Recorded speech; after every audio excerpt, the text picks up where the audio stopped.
I'm excited to see whoever plays it on Look for Smile.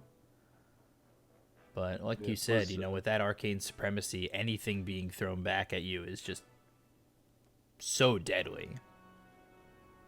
absolutely, yeah. And 0016 performance out of Juan on the Rubik last game was pretty amazing. Interested in seeing what Sirius picks up here. I feel like one of the bigger issues they had last time was they weren't able to defend their high ground. They had Storm Spirit to do it, but he didn't really do the job as well as he wanted to. Um, you might want to pick up something like, say, a Winter Wyvern if you're planning on playing that Lena mid, but then it does reveal where you're planning on playing the Lena because it's usually seen as a flex as for support and a. Okay, that's Wow. not what I had in mind, but huh. I'm not sure how I feel about this pick here. Um, it's definitely interesting.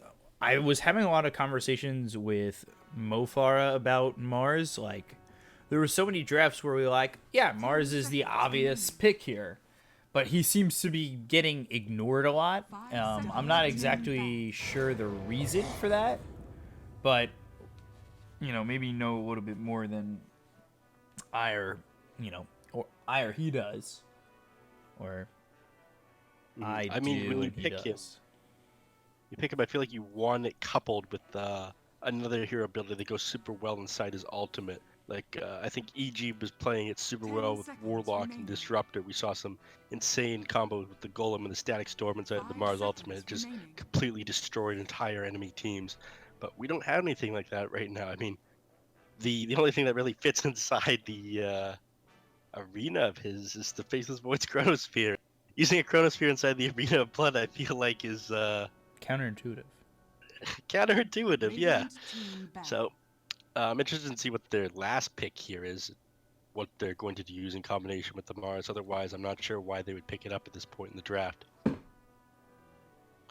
I do like the Abaddon pick though. He's quite nice. I'm surprised that I'd say I was surprised that they didn't take the Oracle, but it makes sense given the fact that Rubik and Elder Titan are both picked so far, and they're probably going to be playing the 4 and the 5 respectively, and they're going to be playing the Abaddon in the 3,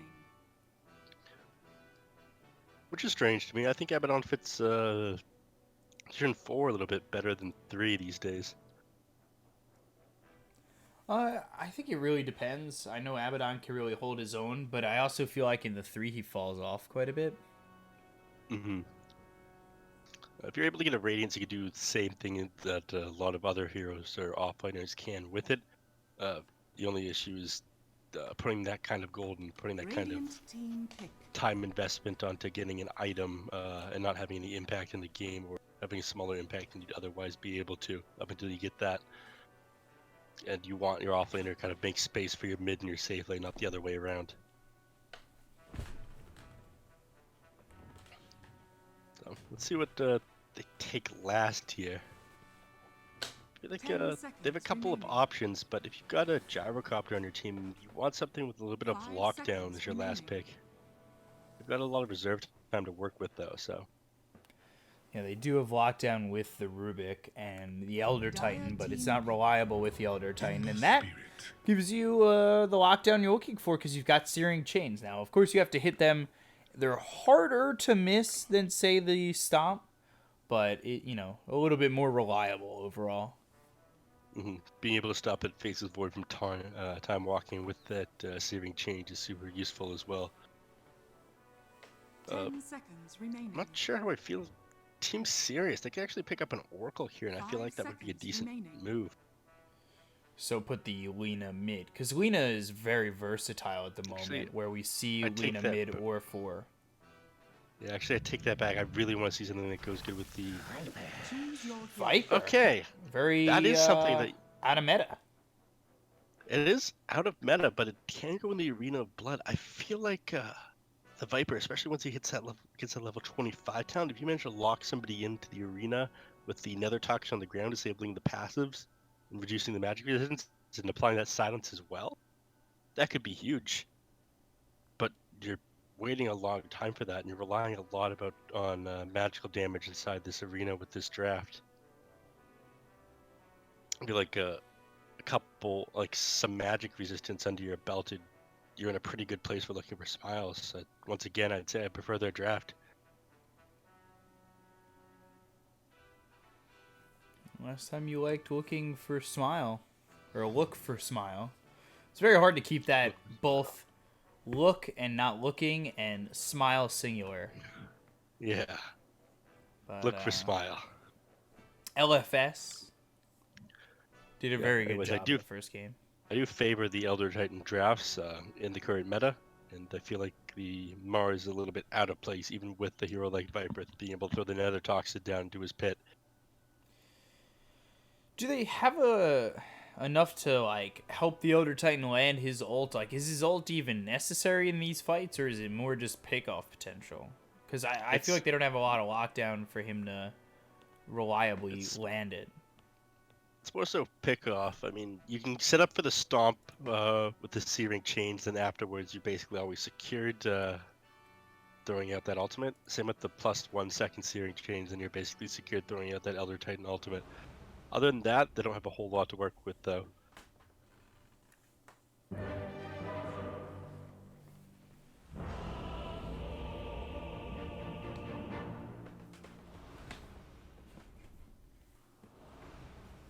There we go. All right. Well, let's see if Team Sirius is able to change things up at all. Last game, or look for Smile is gonna run away with the series. Yeah, it would be interesting to see whether or not they can pull this off. Considering the first two series were 1-1s. You know, I feel like all the matches tonight are just destined to become 1-1 matches. Potentially. I mean, there's been 3 1-1s out of the 4 matchups that have happened between the two groups. So anything is very possible here. And if the day ends in all 1-1s, it's like, did we make any progress today, or did we just, you know, shorten the amount of games overall? I feel like no real progress has been made at that point. All right. Both teams trying to do something a little bit sneaky at the bounty runes. I feel like you're probably going to come out on top here. On the side of looking for Smile, if they can get this void at all. No, it's probably just going to be even 2-2. The battle begins.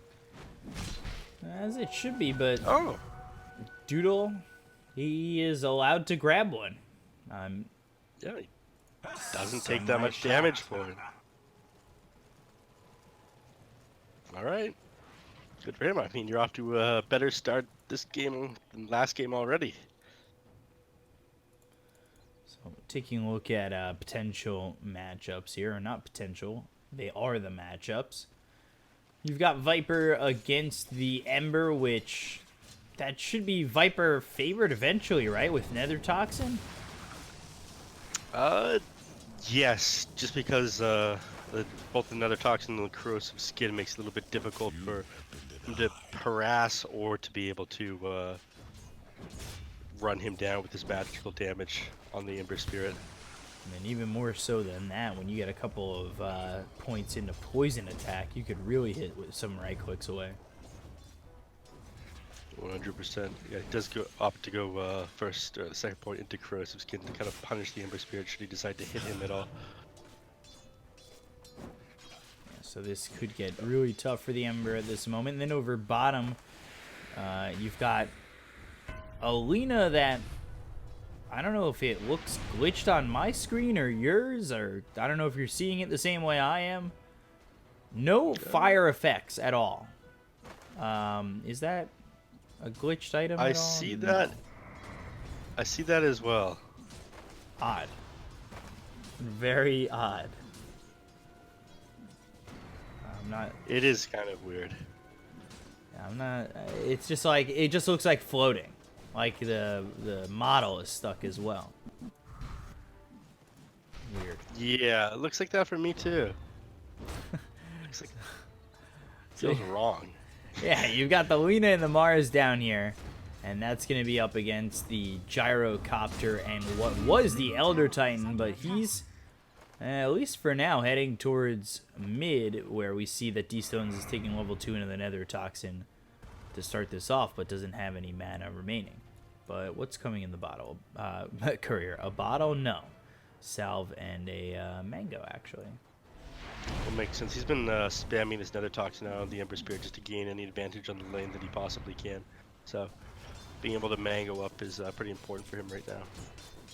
Ember Spirit has gotten a little bit of advantage back into this lane, extra CS over him, but he's all out of regen, so Viper manages to take advantage of this. He could be in a good place. But bottle coming out for Ember Spirit, so turn back around. Not much happening in any of these lanes, not much to talk about. Ember Spirit's doing like surprisingly well as far as CS goes. Again, having the Quelling Blade over the Viper gives him a little bit of an advantage, but he's been so CS focused, and I think D-Stones here on the Viper has been more so focused on harassing down this Ember Spirit to get him out of the lane, that he's neglected CS more than he should. The thing here now, though, is now that the bottle has been picked up on the Ember, you need to control the runes as the Viper. Otherwise, your harassment's not really worth much. Yeah, absolutely. So we'll see how well he's able to control that, because you don't control those runes. I think Ember has a decent enough lane where where we thought he might get shut down. In fact, he's already walking towards the room where he doesn't have vision with his ward, and he's going to be there before the Viper's able to be there. So if it spawns here, and he's in a pretty good place. Even without, he does have more movement speed than the Viper, so he's probably going to run down over to the bottom. Never mind. Other Titan does so. So that'll, at least for Lena's now, not kind of going to work allow out. Other Titan to grab this, though. Or not going to allow the Ember Spirit to have it. So I think overall that kind of works out for D-Stones, because now you're in this lane where Ember is empty on the bottle and needs a little bit of assistance, but Elder Titan will take that haste to the tier 2 and just off himself. Okay, but Abaddon top taking a lot of damage to silence out, as well as being slow. This Void can't keep up. Abaddon able to survive, Sal's up, and well, things are still just 1-0, and that's off an Elder Titan sacrifice. Yep. Heading back to base. Not really worth it these days to spend that extra time that it takes, the 30 seconds, if you decide to deny yourself to neutral. Abaddon not really in that much danger in that engagement. He's gonna stick with 9 charges, so he's in a pretty good place. But again, we're not going to see a whole lot of action because none of these lanes really have the kill potential. Faceless Void not being an amazing blader. Ogre Magi focusing more on this bloodlust than anything else, so not able to harass the enemies out of lane. And Mars as well, not having a whole lot of kill potential against an Elder Titan gyro lane. Stomp being a pretty good disengage tool if they decide to get a little bit too aggressive out of the Gyrocopter.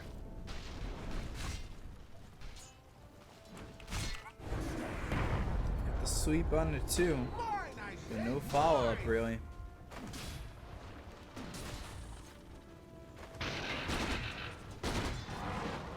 And the follow-up is the bit of extra damage coming out from the Elder Titan, but overall, I mean, this has been quite the one-dimensional game at the moment, not one-sided. One-dimensional, if even that. So, pretty back and forth. Again, like I was talking about, not a whole lot of kill potential, and oh, actually, bottom lane playing pretty aggressive on the Ember Spirit. That was a nice dodge. Surprisingly, coming in like that, the sleep. This sets up really well to get first blood. Guevara in a lot of trouble. He does have a spear to throw, but won't attempt it, and they end up getting first blood over in this bottom lane. That was a really bold move there by the Ember Spirit. You don't have a whole lot of armor to be diving the tower with, just with your boots of speed as well. And it was such a clutch dodge that he managed to pull off. What was it, the Light Striker right there? Yeah. Yeah, those two, like, that was pretty well played by the Ember. Taking advantage of the fact that the Viper was in the jungle as well, so he wasn't really getting that much out of it while all that was happening. And Also, not a little that bit sad to watch the Viper struggling to kill these camps. Yeah, not that the Ember knew, but Viper sitting there with a minuscule amount of health. So he was in no way coming over.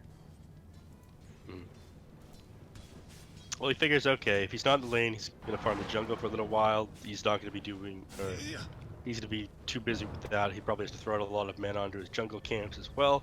He can't really help them down in the bottom lane TP reaction. And Everspirit sitting at the top and now we're trapped by 200 gold, so he's doing quite well for himself.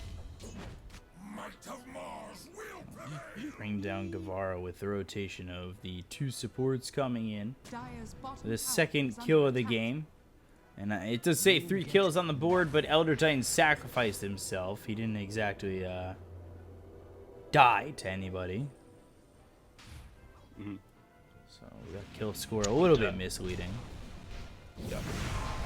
I feel like having eyes on this Elder Titan for the next little while is going to show us the most action, just because the majority of the kills are going to be set up around his Astral Spirit and Echo Stomp to get into position to kill the heroes.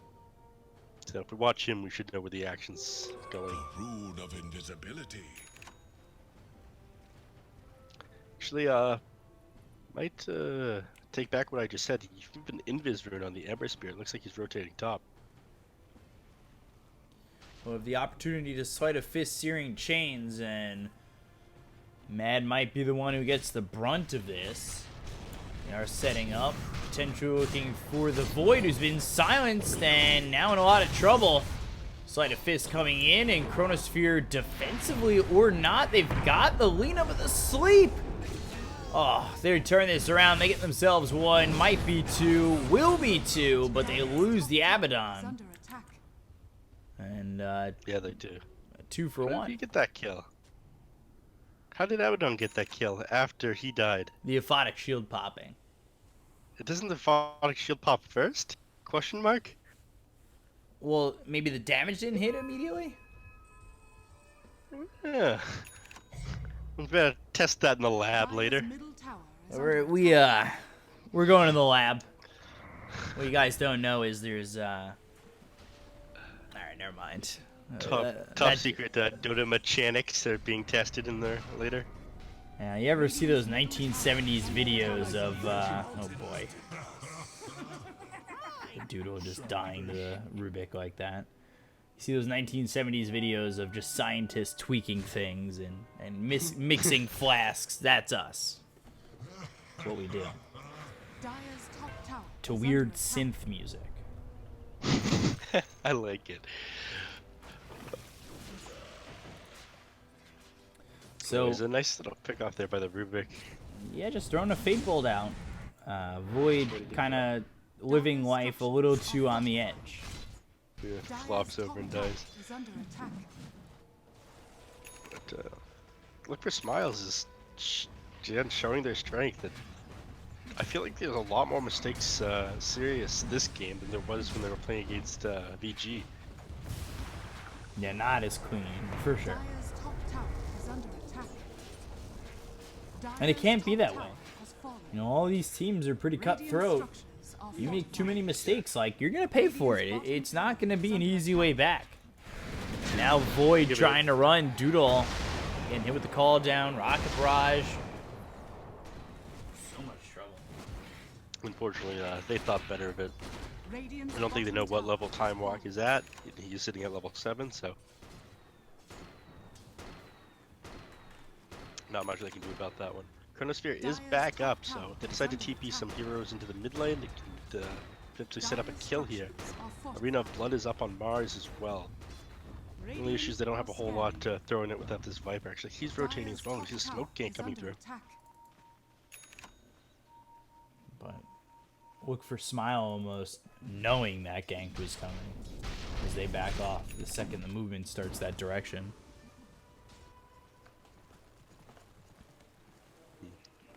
Nice map awareness out of them, realizing, okay, if these guys aren't pushing lanes, they're probably coming to kill us. Radiant's middle tower is under And they were. And they were. The game, however, is still sitting relatively close. But it definitely feels like Sirius have dropped the ball and they're not making much progress. Absolutely. It's hard to tell who's really going to pull ahead come the super late game. I was talking about the Elder Titan having a really nice disengage tool in the form of Astral Spirit and Echo Stomp that faces Void, throws out a Chronosphere. But he gets a BKB, things just kind of turn around after that. And the Nether Toxin Silence at level 25 is like one of the scariest talents in the game because suddenly you're broken and silenced underneath that. If you don't pop BKB, you're just toast. So, I'd say as the game progresses, it gets a little bit easier for Look for Smile, but ultra late game, I'd favor Sirius. They're going to come top, look for this Abaddon. The attempt at the TP will be stopped. Now on the run to try and get away from this Sirius squad, and this is going to be an ulti popped. No rotations from Look for Smile. And they will be able to eventually lock him down and get the kill. Yeah. So, nice awareness Dire's bottom tower is by under Sirius, but attack. also a decent awareness by Look for Smile. Just identifying that there isn't much that can just save him at that point. Dire's middle We tower just let is him under go. attack. We farm all of our creep camps and do our thing. And that's what Raybet's happily been doing inside this triangle the last little while. Farm efficiency, throwing out his flat cannon and rocket barrage after pulling the camps into one spot.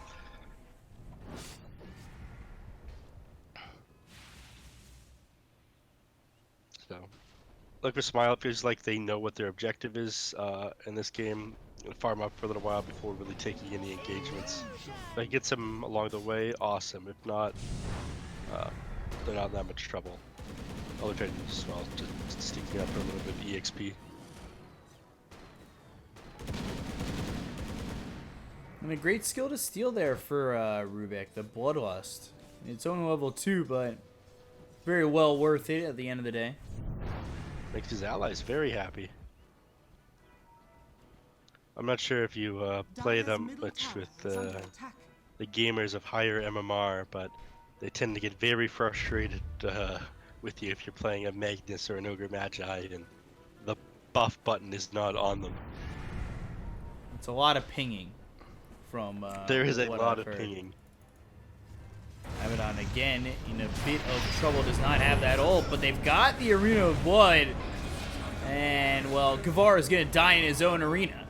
You built this, and now you must die in it. 3 euros gone on Sirius very quickly.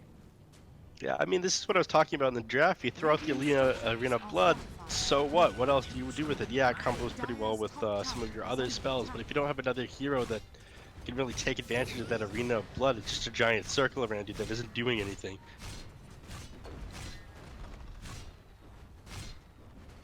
You need the reason for the enemies to not want to be stuck in that arena, or you need a reason for them to be hitting the edges of it.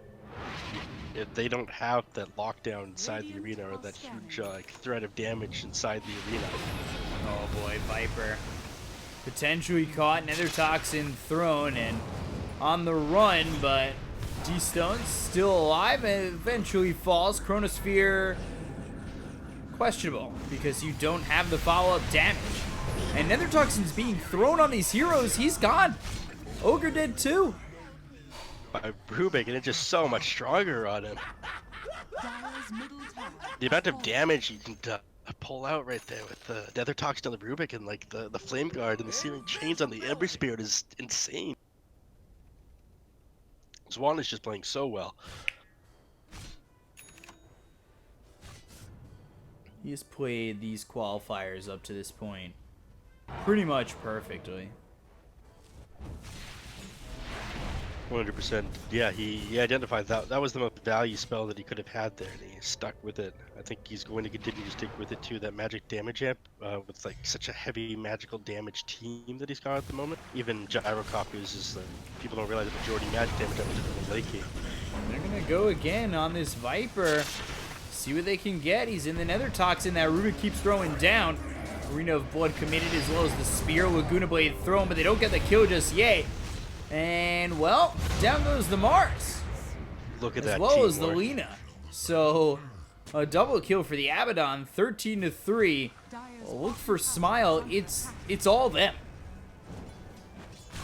Oh yeah, they're just completely dominating this game. No panic at all out of one on the Rubik right there. A dog on the Abaddon right behind him. Throws the Euphonic Shield on him. Gets him out off of the side of that arena. And he just stands his ground and fights. Continues to do more DPS to them. And you're falling apart right now in Sirius. It's like every move that you make against Look for Smiles, they've planned something out against it. No response at the moment.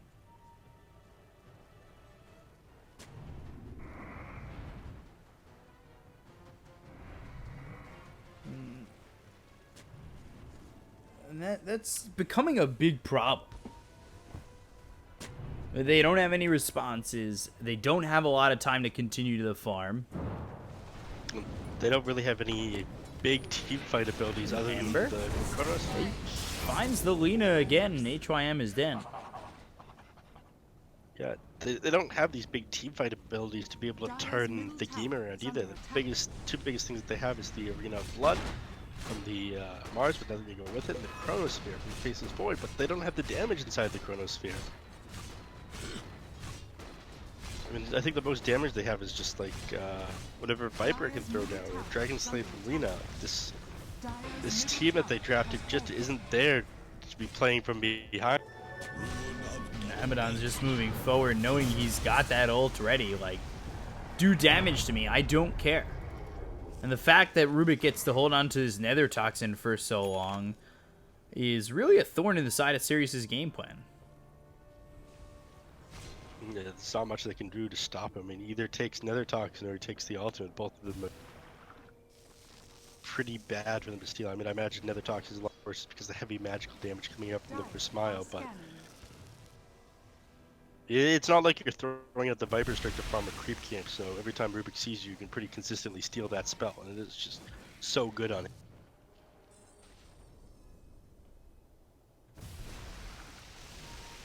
Gyro just casually top of the net worth at 1-0-0.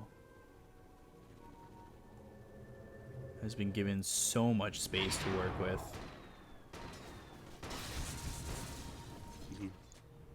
Yeah, knows that he can go this Maelstrom build, but I think, yeah, when you start to build the BKBs, it's either A, you've identified how big of a problem magic damage is, or B, you wanted to get ready to start to close this game out.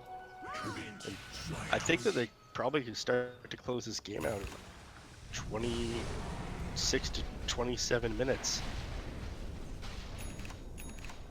Once they finish taking some of these outer towers, they take the Roshan. There's not really a whole lot you could do on Sirius. I mean, you have a decent tool for spamming out creep waves in the form of Dragon Slave on the Lena and Nether Toxin on the Viper, but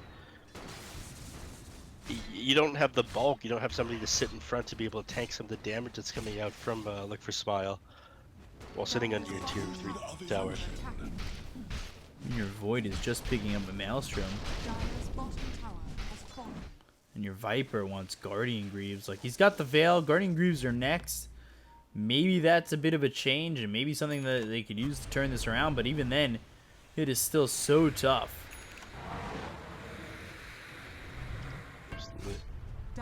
Here they go taking this tier 2 tower, just further limiting the space. And Lena's Okay, just dead. he's going in. Okay. You don't get to go past this line anymore. Yeah, he was like, all right, I'm going to get hit by a homing missile. I guess I'll take it. And then, well, the follow-up was Side of Searing Chains. And then you're dead. Yeah, that's it. Can't be that casual about it. I'm not sure that they really want to take Roshan here, but they might prove me. Actually, they've got the Vladimir's offering. They can do this. So here they go taking Roshan. And if you're going to make a counterplay for this, you need to do it right now on Sirius. Otherwise, you're in a very bad spot. I don't think you realize this is going on. Going into this pit, though, with Nether Toxin laid down could be a nightmare.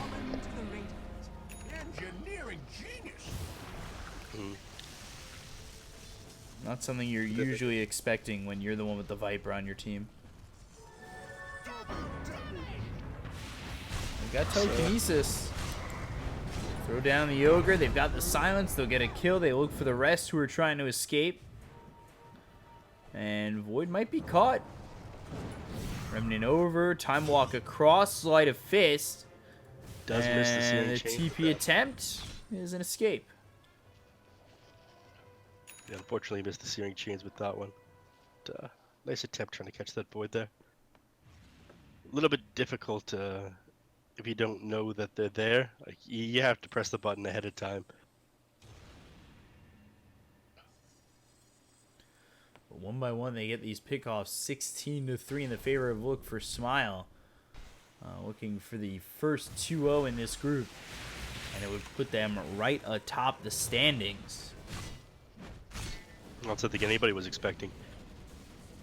And if they can win one more best of 2, that almost guarantees them a spot in the minor qualifier at least.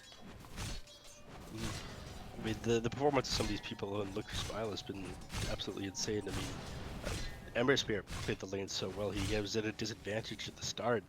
He just persevered, got the CS, got the gold advantage, and then forced the Viper out of lane. He was over in the jungle, and Rubik's performance on with like some of these steals that he's been doing at the Nether Toxin, identifying how useful it is with his team, taking advantage of the magical damage that they have, has been on point as well. Not to mention his 0-0-16 performance in the game before. I wonder if he can get back to 16 assists this game. It's only been 16 kills. I want to say though, Radiant the structures I are think the biggest fortified. thing that separates these two teams is the drafting. I feel like the drafts from Look for Smile has been so much stronger these last 2 games rather than like any individual player decisions. I'm really not sure what's going on with the draft for Sirius in this game. We're talking about how weird the Mars draft was and how they don't really have the damage inside the Chronosphere or the arena or like any threat of kill in the arena. At what point will they have the potential kill or kill potential for the arena? Because he's just got blank phase boots. Like, that's not a lot of damage. That's the thing, they just don't have the damage. The only real damage they have coming out, and that's going to scale into the late game, is this Faceless Void. It'd be nice if they had, like, somebody with a big nuke, or, like... I don't know. I look at the hero portraits to help me in these scenarios. It could be so many different things, though. Like, it could be a Kunkka, it could be a Zeus, it could be a Warlock. It could be a Pango. It could be so many things that just like threaten you if you stand in one space or you're limited. They don't have any of those. Oh wow, Rubik got Nether Toxin again. Definitely not one you want to be giving up at the moment. I mean, that's what he's going to do every time he sees you, though, because he's identified how useful this is. Not to mention, it disables the not just like the extra magical damage it does, but disabling the passives on the heroes like Faithless Void, Viper, Radiant's top and tower is Mars. under It's super attack. useful for disabling all those passives that just increase Dire's their middle bulk, tower or is under attack. throwing that in Void when Dire's he's structures are got the Chronosphere up, just completely Radiant's limits the top amount of tower damage that he is under does. attack.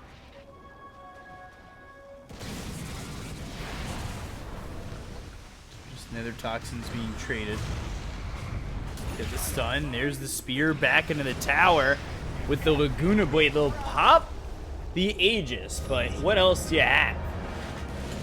Now Rocket Barrage coming in. Mars taking a lot of damage. There's the call down. Abaddon gets the kill. BKB will be popped by the Ember, and well, you've lost your Mars. You lost your tier 3. There you go. You hit the 26-minute mark, lost to tier 3, just like I was talking about earlier. Now it's open. You're ready to take shrines, take the map control, get even more of a gold advantage. This is Dire's bottom shrine is under attack. Dire's bottom the shrine exact story we've seen in so many other games today.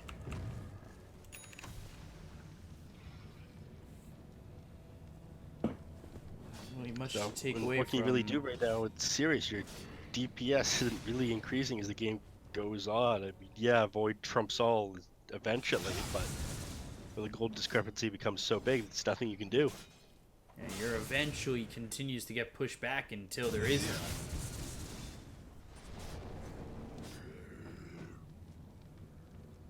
Yeah, absolutely. Radiant are scanning. One shrine down so far, one more for them to take, but they do have a smoke on the Ogre Magi. It looks like they're going to try to make a play with it. Just making sure there's no wards to spot them out first. Deceptive rune of invisibility. Still farming the jungle. They've got the BKB, they've got the Mjolnir, but Abaddon giving chase. They have a telekinesis, sleight of fist coming through. Remnant forward, BKB's been popped, and Ogre might be the first to die. Meanwhile, the Chronosphere comes out. Is it enough damage? And Laguna Blade thrown. Look at the kill on HYM as well as Mad. Rubik and the Elder Titan die. But look at the Viper, he goes down, and they're looking for the Ogre once again. Mad TP's back into this. They've got the Ember with a triple kill, giving chase. And they've lost Guevara. He's going to be dead with no buyback. They'll take out the Ogre. 60 seconds with no buyback. And yeah, it's probably the best they were going to get too.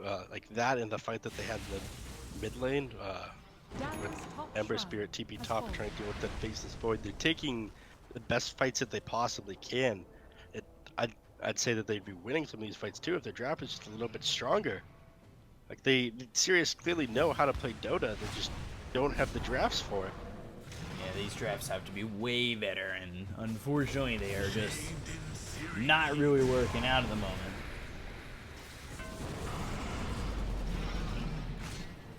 They're gonna start to lose this mid-set of racks. Dire's middle What do you do? How do you stop this? just don't have- 18,000 net worth behind. Remnant forward. There goes the Lina. Dead again. 60 seconds on the sideline. Real easy. Strike. And yeah, you just don't have like the They damage spear him to back, stop this but at this point.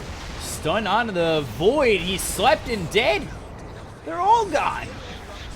Viper looking next. G is called by HYM. And there it is. There's the GG. He just didn't type both G's. And that's that. Game over. 2-0 for Look for Smile. Wow. I mean, you hadn't really heard of these guys. I had no idea who they were prior to these matches. But these were pretty one-sided victories, both of them.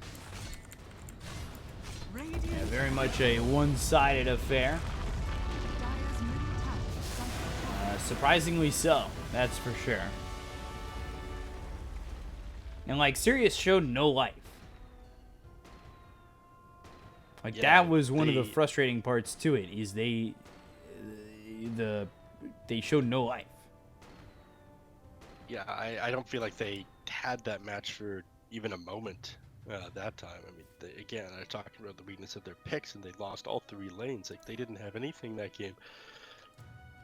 And to think that, like, just 2 games ago, or 3 games ago, we were watching them take a game off of VG, one of the strongest teams in China. Yeah. And they were able to take a game there, and now all of a sudden, it is, well, Look for Smile, top of the bracket. I don't think anybody expected that, and that is a big hit here. They do play again against eHome, so we'll see if they can back up this kind of play. I mean, next is IG against Vici. That's going to be some bangers. But it comes down to, I don't know. What can eHome do against Look for Smile? Because if they 2-0 eHome, they've pretty much guaranteed a playoff. And that is not what you expect from this open qualifier team, or maybe what anybody expects from this open qualifier team. No, I know eHome did go 1-1 earlier, but they just look so strong. I'm not sure Look for Smile is going to be able to take 2-0 against eHome. Yeah, so we'll have to see as Look for Smile take a quick and easy 2-0. We'll be back with IG versus Vici coming up next, and then eHome against Look for Smile afterwards. Stay right there. I'm your caster B-Cop, joined here by Neff at BCop92 on Twitter, at Neff Sensei on Twitter. We'll be right back. Stay right there.